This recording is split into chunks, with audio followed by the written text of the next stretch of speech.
আমি জানি আমার রাজ্যের প্রজা সাধারণ খুবই সুখই শান্তিতে দিনকাল যাপন করেছে।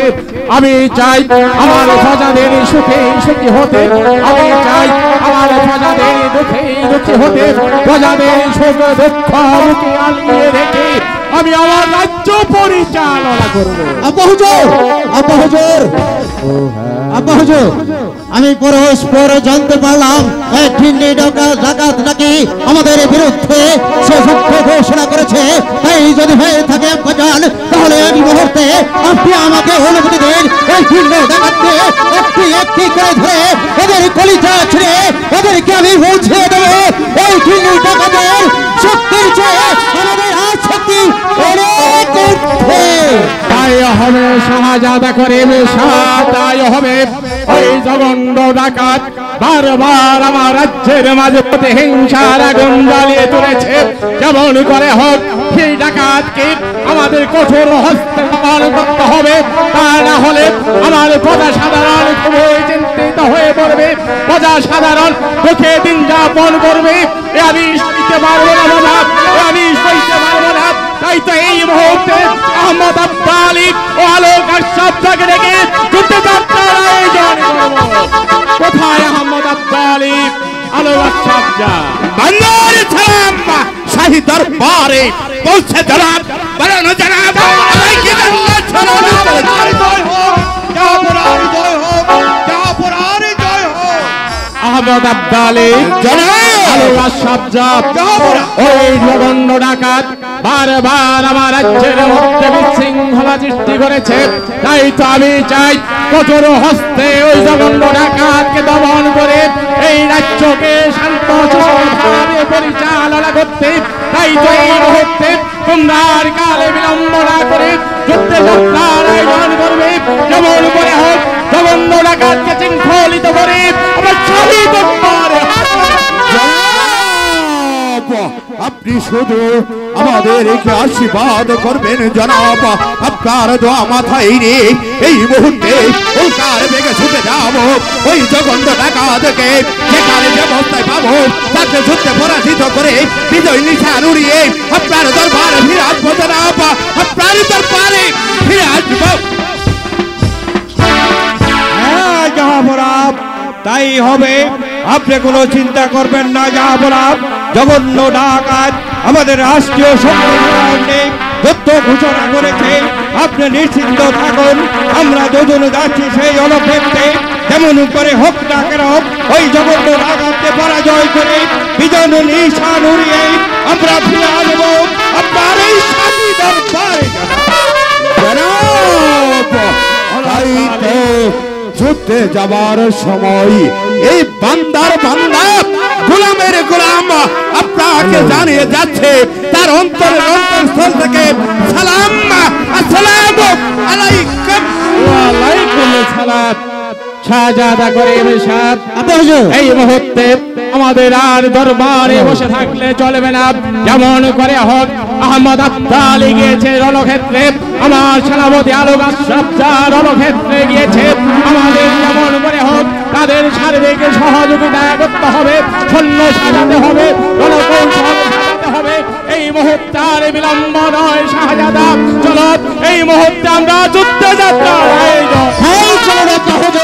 আমরা এই মুহূর্তে উল্কার বেগে ছুটে যাব সেই খণ্ড ডাকাতকে একটি একটি করে ধরে ওদেরকে হত্যা করে ওদেরকে আমরা পৌঁছে দেবো ওদের শক্তির চেয়ে আমাদের রাজ শক্তি অনেক ঊর্ধ্বে।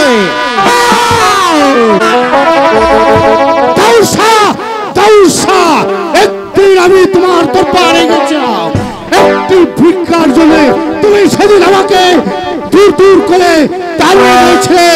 দাউদ খাঁ, তুমি যেখানে থাকো না কেন তুমি করেছ আমার বিরুদ্ধে যুদ্ধ ঘোষণা। আমি কাপুরুষ নই, দুর্বল নই, প্রীতি নই।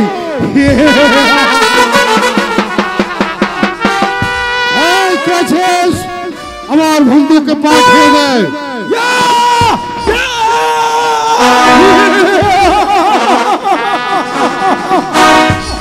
সর্দার আমাদের বিরুদ্ধে যুদ্ধ ঘোষণা করেছে। পরাস্ত করে আমরা ফিরে যাব ওই রাজধানীতে। দাউদ খাঁকে পরাজয় করে আমাদের ন্যায্য অধিকার আমরা আদায় করে নেব।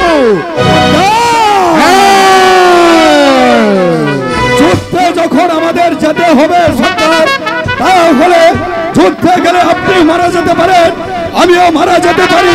তাই এই মুহূর্তে ভাইজি আর ছোড়া হলে ভালো হবে।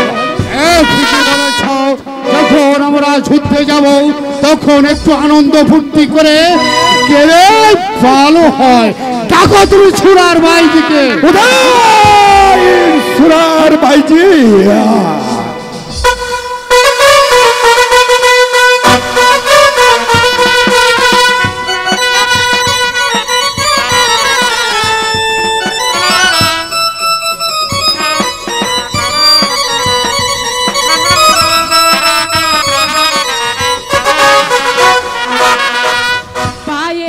নুপুর বাজে সেজেছি বাইজির সাজে, নাচে গানে ভরা বয়ন্ত আজ আমার এসেছে আজ আমার এসেছে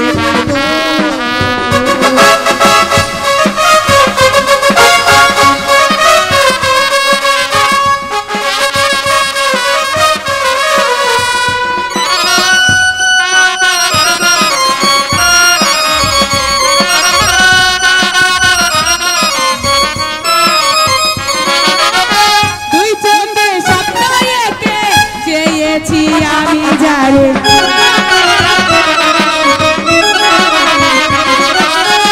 দুই চোখে স্বপ্ন একে চেয়েছি আমি যারে, হইল না মধুর মিলন পাইলাম না আমি তারে, আমার এই জলসা ঘরে আমার এই জলসা ঘরে আইলো সে কেমন করে, কেমনে পাইল অভাগীর খবর আজ আমার এসেছে না গো, আজ আমার এসেছে না গো।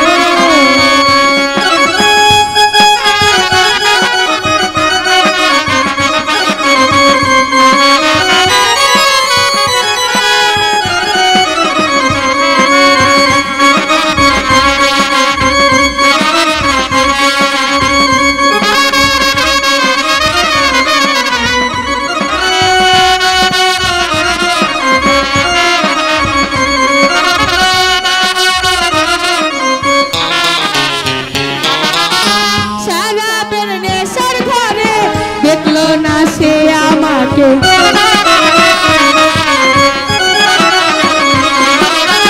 শরাবের নেশার ঘরে দেখলো না সে আমাকে, তারে দেখাবো বলে সেজেছি ফুলে ফুলে, নয়নে নয়ন রেখে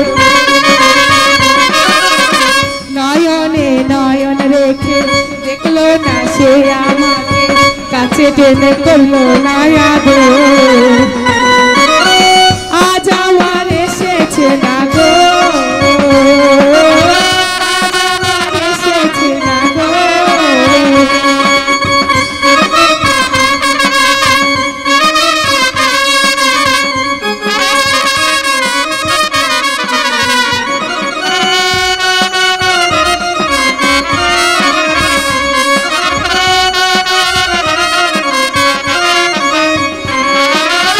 হয়েছি চন্দ্রমুখী বিলাব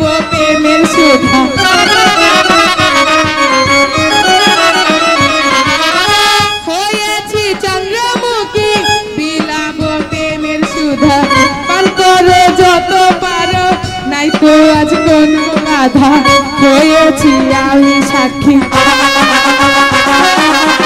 হয়েছি আমি সাক্ষী, ভেবে সে কেমন পাখি পাইছি তারে 12 বছর পর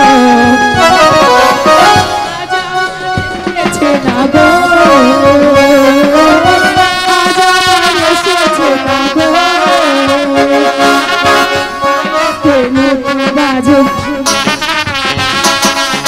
পায়েতে নুপুর বাজে সেজেছি বাইজির সাজে, নাচে গানে ভরা বলন্ত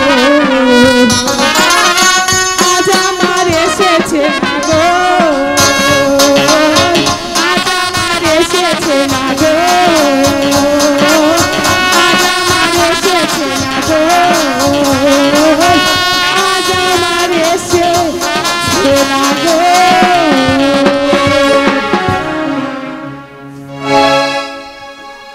বন্ধু তুমি দাঁড়িয়ে আছো কেন? তুমি এই মুহূর্তে সুরাবাইজিদেরকে অতি পুরস্কৃত করো। এই নাও তোমাদের বক্সি। এখন আর দাঁড়িয়ে থাকলে হবে না, আমাদের ওই রাজার সাথে যুদ্ধ করে আমাদের প্রাপ্য অধিকার আদায় করতে হবে। তাই চলো বন্ধু, পরিবেশকে যেখানে যে অবস্থায় পাবো তাকে হত্যা করে আমরা ফিরে যাব ওই রাজধানীতে। চলো।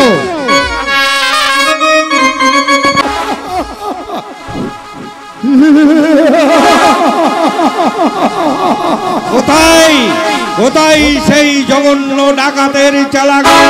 তাদেরকেও তো অনক্ষেত্রে একটাকেও দেখতে পাচ্ছি না। সাহস থাকে নেই আমার সম্মুখে এসে দাঁড়া। আমার সাথে যুদ্ধ করার মতো সাহস এসে গেছে, তাহলে আমি এই মুহূর্তে প্রস্তুত। এসো তোমাকে চিরতরে যুদ্ধের সাথে পিটিয়ে দে। ঠিক আছে, এবার বলো নিজের জীবনটা বিসর্জন দেবে না অনক্ষেত্র ত্যাগ করবে? আচ্ছা, এখান থেকে যাবো না, তোমার সাথে যুদ্ধ করে তারপরে এখান থেকে যাব। ও বুঝতে পেরেছি, তোমার মরার স্বাদ জেগেছে, তাই তো তুমি আমার সঙ্গে যুদ্ধ করতে চাও। তাহলে এবার যুদ্ধের জন্য প্রস্তুত হয়ে না। আমি প্রস্তুত।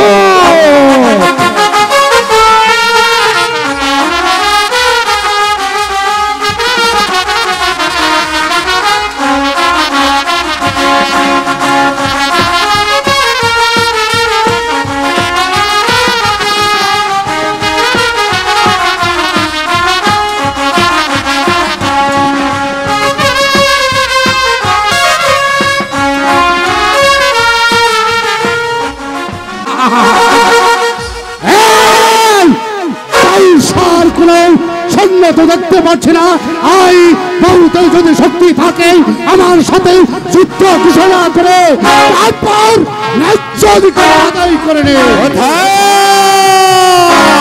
কোথায় জগন্ন ডাকো? আমি দেখতে চাই তোমার বুকের পাঠাকে। আমি দেখতে চাই তুমি বাচ্চা দাও উৎসাহের সঙ্গে যুদ্ধ ঘোষণা করেছ।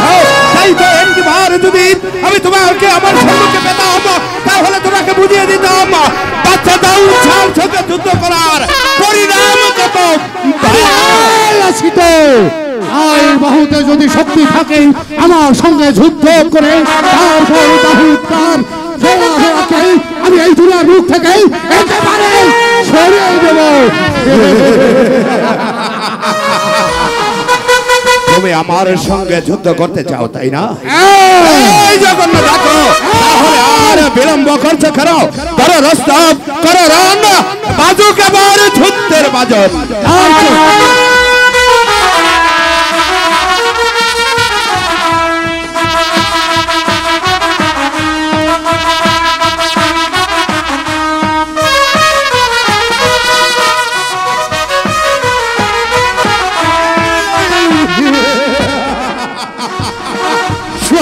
বাচ্চা এই আহমদ আলীর সঙ্গে এসেছি যুদ্ধ করতে, আর যুদ্ধ ক্ষেত্রে থেকে পালিয়ে গেছে, কিন্তু আমাকে আর বিলম্ব করে চলবে না। দেখতে হবে ওদের আরো সৈন্যদেরকে। কোথায় কোথায় কোথায় জগন্ন সর্দার? একটি কথা দেখতে পাচ্ছি না। আমার মনে হয় অনক্ষেত্র থেকে পালিয়েছে।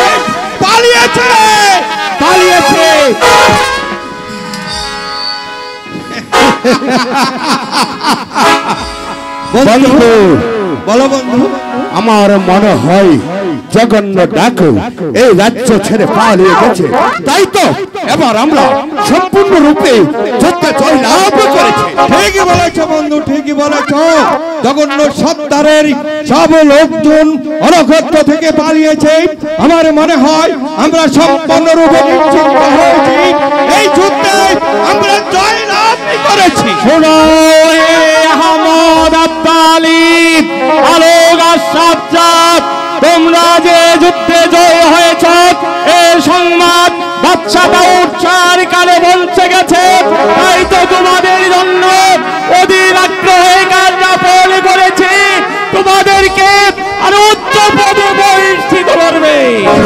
বন্ধু? বন্ধু শুনেছ বন্ধু শুনেছ, জাহাপনা আমাদের যুদ্ধের জন্য আমরা যে যুদ্ধে জয় লাভ করেছি তার জন্য জাহাপনা বসে আছে, আমাদেরকে আরো উচ্চ পদে নিয়োজিত করবে। আরো শোনা হবে ভবিষ্যতে এই দেশের বাচ্চা, কিন্তু বেশি দিনের নয় আহমদ আব্দালি ফলিকের জন্য তোমার বন্ধু আসাজ্জার পুত্র সেই হবে তোমার মৃত্যু হত্যাকারী, সে হত্যা করে সেই হবে এই দেশের বাদশাহ। বন্ধু শুনেছ বন্ধু দ্রব্যবাণীতে কি বলেছে? হ্যাঁ বন্ধু, দরবেশের দৈব বাণীতে সে বলেছে ভবিষ্যতে আমি হব এই রাজ্যের সিংহাসনের, শুধু তাই নয় বন্ধু, আরো বলেছে এই দরবেশের দ্বিতীয় বাণীতে আমি হব এই রাজ্যের বাদশা, আরো বলেছে তোমারই পুত্র তনুর হাতে আমার মৃত্যু হবে, তারপর তোমার পুত্র তনু বসবে এই সোনাপুরের মস্তদে। বন্ধু বন্ধু আর বিলম্ব তুমি বড় ভাবিয়ে তুললে বন্ধু, আমার পুত্র তনু তোমাকে হত্যা করবে এ কি করে তুমি বিশ্বাস করতে পারো বন্ধু? না বন্ধু না, তোমার মতো বন্ধু যার আছে তার কি আর এই পৃথিবীতে ভয় আছে? তাই তো বলছি বন্ধু, আর বিলম্ব না করে এই মুহূর্তে চলো আমরা জাহাপনার সঙ্গে বন্ধু তাই করতে হবে, চলো।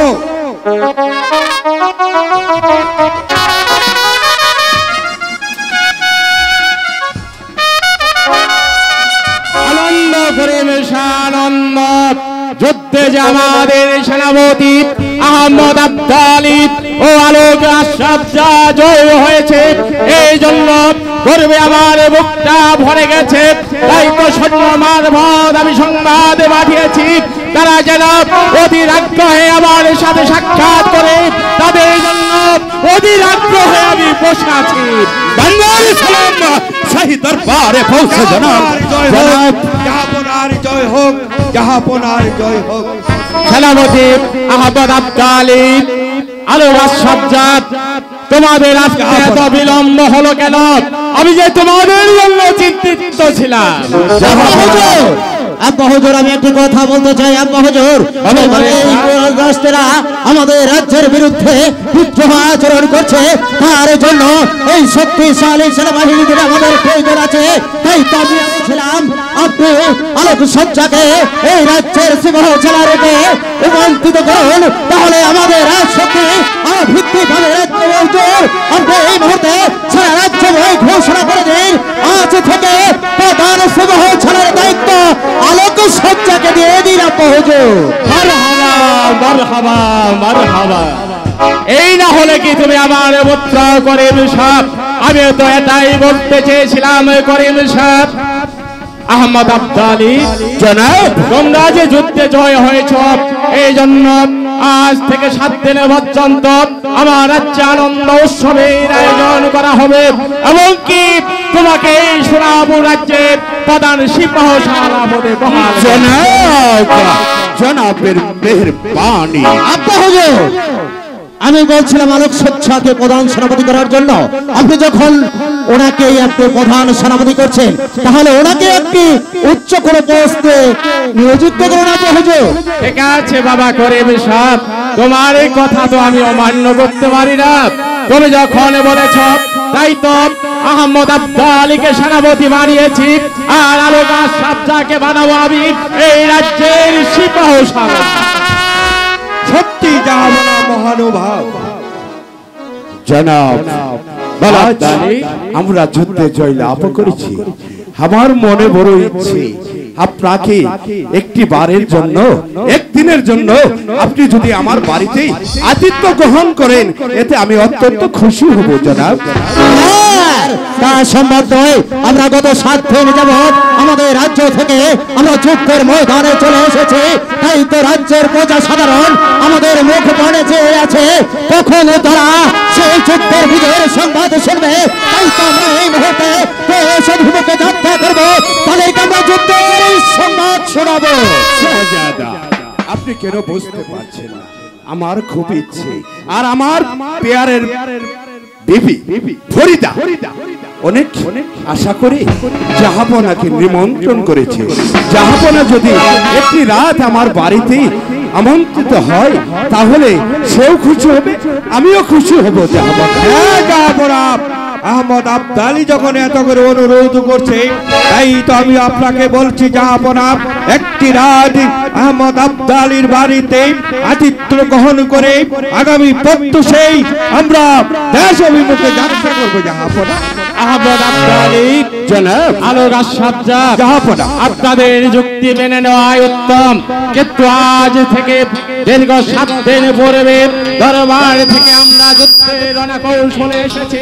হয়তো আমার রাজ্যের প্রজা সাধারণ চিন্তিত হয়েছে, তাই তো এই মুহূর্তে এখানে আতিথ্য গ্রহণ না করে আমাদের সামনে যাওয়াই উচিত।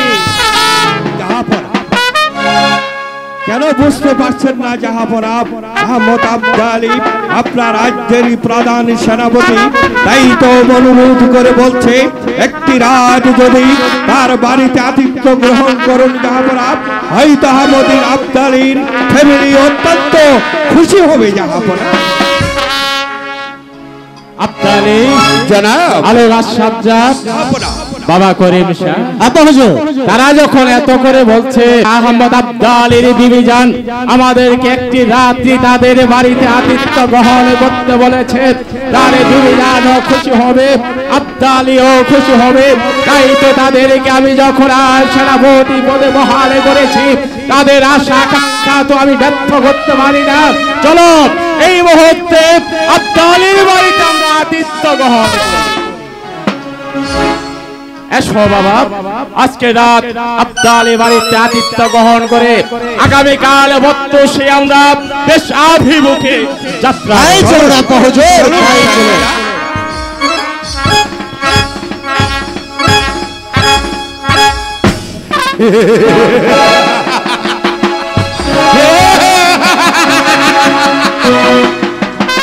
দরবেশ ভবিষ্যৎবাণীতে বলেছে আমি হব এই সোনাপুর রাজ্যের বাদশাহ, কিন্তু কি করে কেমন করে আমি এই রাজ্যের বাদশাহ হব তা তো দরবেশ আমাকে বলে যায়নি।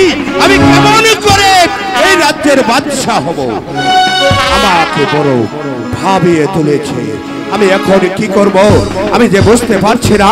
আমি কেমন করে এই রাজ্যের বাদশাহ হব, আমি এই রাজ্যের কেমন করে বাদশাহ পেয়েছি আমার ফরিদাকে একটি পত্র লিখি, তারপর হয়তো ফরিদার সঙ্গে যুক্তি পরামর্শ করে আমি কেমন করে এই রাজ্যের বাদশা হব। আমাকে বাদশা হতে হবে। আমি যদি বাদশা হতে পারি আমার একমাত্র পুত্র গোলফাম হবে শাহজাদা, আমার একমাত্র কন্যা পরিবারও হবে শাহজাদি। হ্যাঁ, আমি তোমার পত্র পেয়েছি। পত্র পাঠ করেছিলে? না তো। ফরিদা, তুমি একটি বার পত্র পাঠ করে দেখো পত্রে কি লেখা আছে। তো ফরিদা, দরবেশ বলেনি আমি কি করে কেমন করে এই রাজ্যের বাদশা হব তা তো দরবেশ বলেনি। বলো ফরিদা, বলো আমি কেমন করে এই রাজ্যের বাদশা হব। ঠিক আছে, ঠিক আছে ফরিদা, ঠিক আছে। তুমি যখন আমাকে ব্যবস্থা করে দেবে তাহলে আর বিলম্ব না করে যাও ফরিদা, যাও তুমি ব্যবস্থা করো, যেমন করে হোক যেভাবে হোক আমি চাই এই রাজ্যের বাদশা হব। ঠিক আছে স্বামী, এই নিন।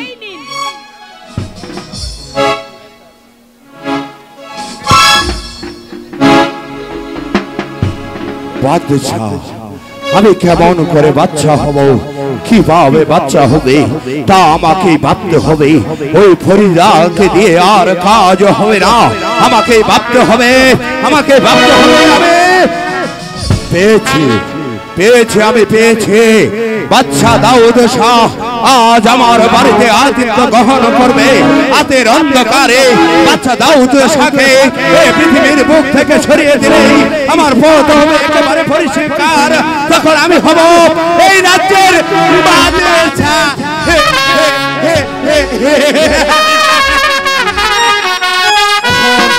তাই চলো না হুজুর, তাই চলো।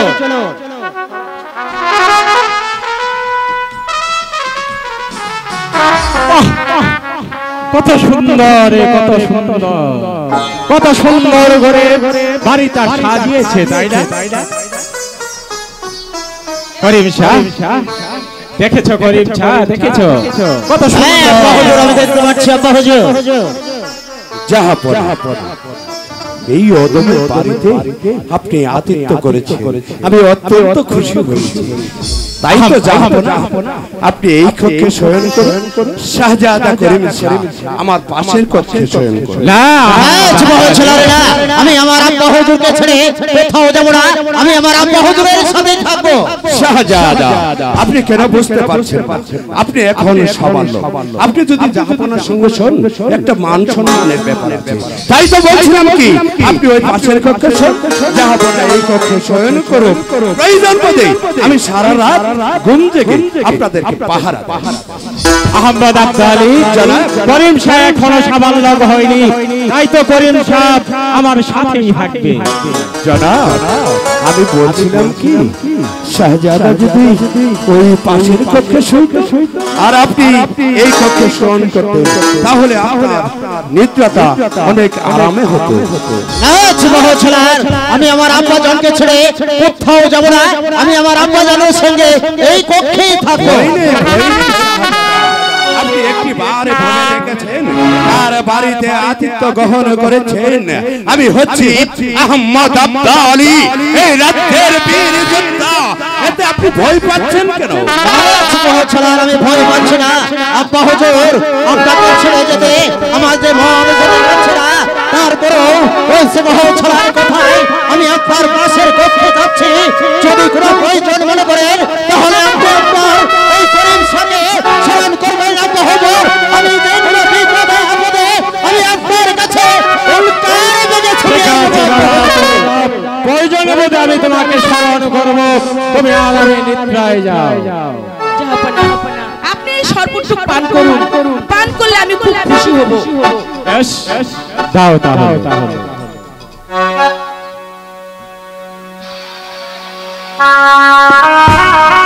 জনাব, জনাব, আপনি এখানে শুয়ে পড়ুন। জনাব, জনাব,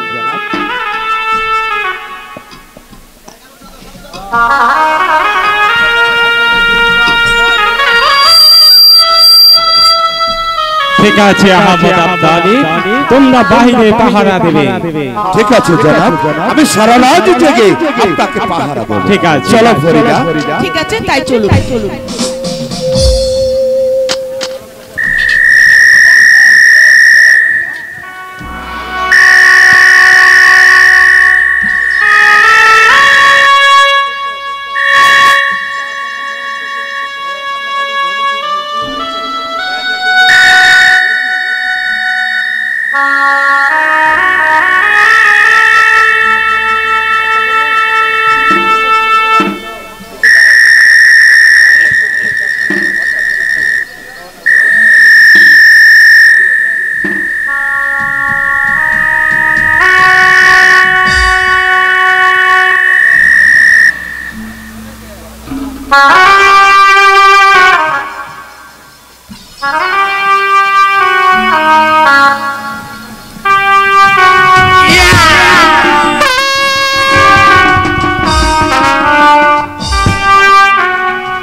আক্রমণ করছেন কেন?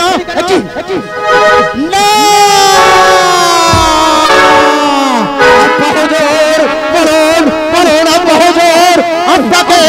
আপনাকে এমন করেছে কে? বলুন আমার কাছে খুলে বলুন কে আপনাকে ছুঁয়ে নিধন করেছে? আমি তার জীবনের লীলা শেষ করে দেব। বলুন হুজুর।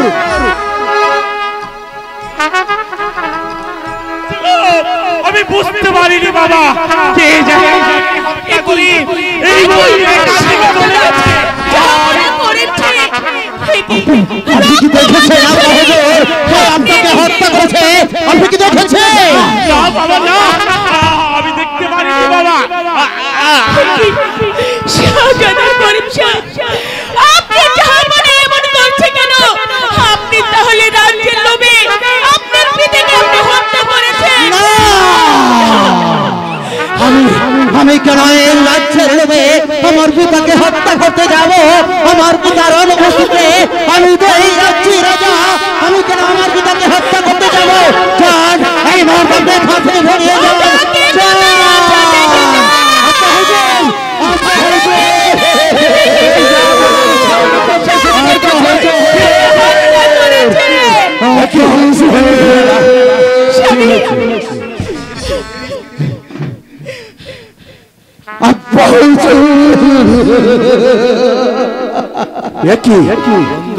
শাহপনার বুকে রক্ত, শাহজাদার হাতে রক্ত মাখা ছুরি।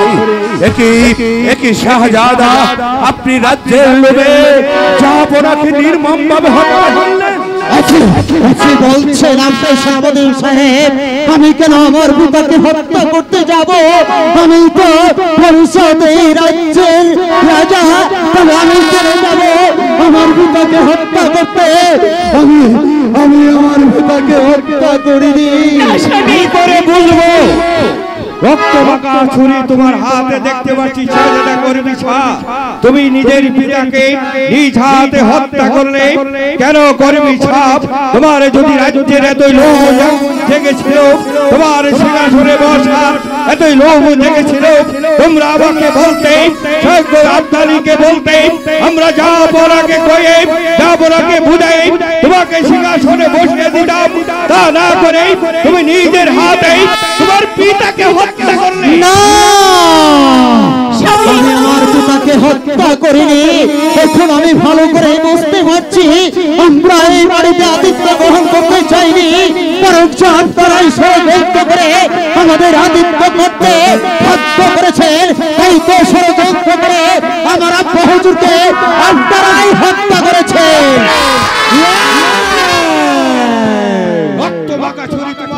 দেখতে পাচ্ছি আর তুমি বলছো আমরা ষড়যন্ত্র করে তোমার পিতাকে হত্যা করেছি। বেয়াদব, তোমার এত বড় সিংহাসনের লোভ, নিজের পিতাকে নিজ হাতে তুমি হত্যা করলে। বন্ধু, বলো বন্ধু, তুমি দেখেছো? হ্যাঁ স্বামী, আমি নিজ চোখে দেখেছি। এখনো শাহজাদা করিম শাহর হস্তে রক্ত মাখা ছুরি, আর সে বলছে আমরা নাকি ষড়যন্ত্র করে জাহাপনাকে আতিথ্য গ্রহণ করতে বলেছি। ওরে শয়তান বিশ্বাসঘাতক, তোরা আমার পিতাকে হত্যা করে আর পিতৃ হত্যার অপরাধ তোরা আমার বুকে চাপিয়ে দিচ্ছিস। এই মুহূর্তে আমি তোদেরকে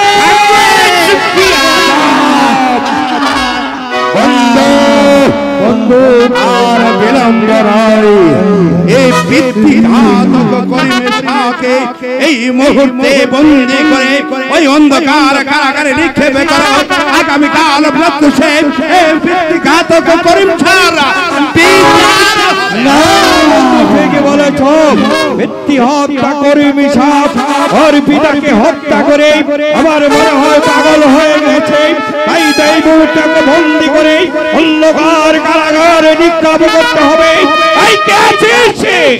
একজন সৈনিক পাঠিয়ে দে। সৈনিক বন্দী করো শাহজাদা করিম শাহকে। আব্বা হুজুর, আব্বা হুজুর, আব্বা হুজুর, আপনি আমাকে এই শয়তানের কাছে রেখে চলে গেলেন আব্বা হুজুর। সৈনিক কোন কথা নয়, এই মুহূর্তে শাহজাদা করিম শাহকে বন্দী করে নিয়ে যাও ওই অন্ধকার কারাকক্ষে। অন্ধকার কারাকক্ষে নিয়ে এক টুকরো শুকনো রুটি দেবে, আর যদি পানির জন্য চিৎকার করে তাহলে এক ফোঁটা পানিও তাকে দেবে না। আগামীকাল প্রত্যুষে উপযুক্ত বিচার নিয়ে যাও সৈনিক।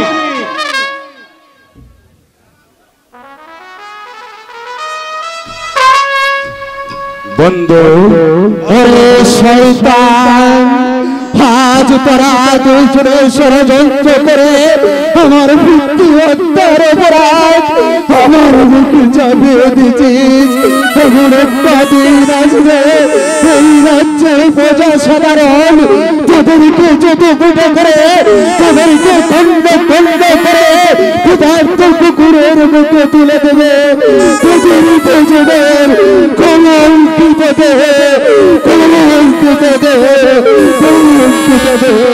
বন্ধু বলো বন্ধু, আর বিলম্ব নয়, এই মুহূর্তে চলো জনাবের মৃতদেহকে দাফনের ব্যবস্থা। হ্যাঁ বন্ধু, তাই করতে হবে। যাপনার মৃতদেহ রাজকীয় মর্যাদায় দাফন করতে হবে। চলো বন্ধু।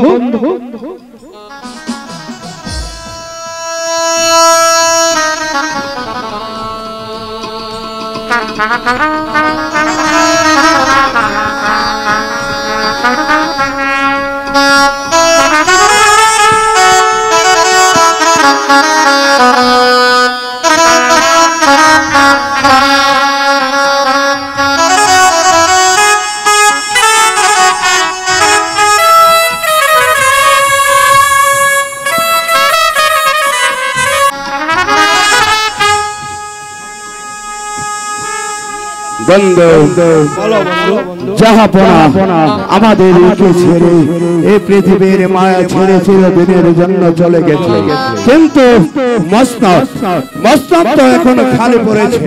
তাই তো মসনদ খালি রাখা যায় না। আমি মনে মনে স্থির করেছি তোমাকে এই মসনদে বসিয়ে আমি তোমার পাশে থেকে যাব। ঠিকই বলেছ বন্ধু, ঠিকই বলেছ। কারণ যাপনার মৃত্যুতে আমাদের বুকের পাঁজর ভেঙে যাচ্ছে। যাপনার অকালে মৃত্যু আমাদের যে পাগল করে তুলেছে বন্ধু। তাই তো এই সিংহাসন তো আর খালি রাখা যায় না। তাই তো আমি মনে মনে স্থির করেছি এই সিংহাসনে তোমাকে বসিয়ে দেই, আমি তোমাকে দেই এই রাজ্য পরিচালনা করব। কি বলছো বন্ধু? তুমি থাকবে আমি এই মসনদে বসবো? না বন্ধু, না, তা হয় না। তুমি আমার বাল্যকালের বন্ধু, তাই তো বলছিলাম তুমি এই মসনদে বসো, আমি তোমার পাশে থেকে তোমাকে বুদ্ধি দিয়ে পরামর্শ দিয়ে আমি সহযোগিতা করব। ঠিকই বলেছো বন্ধু। তার আগে তোমাকে এই সিংহাসনে বসিয়ে দিয়ে তোমার পাশে থেকে আমি বুদ্ধি পরামর্শ দিয়ে এই রাজ্য পরিচালনা করাবো বন্ধু। এসো বন্ধু, আর বিলম্ব নেই।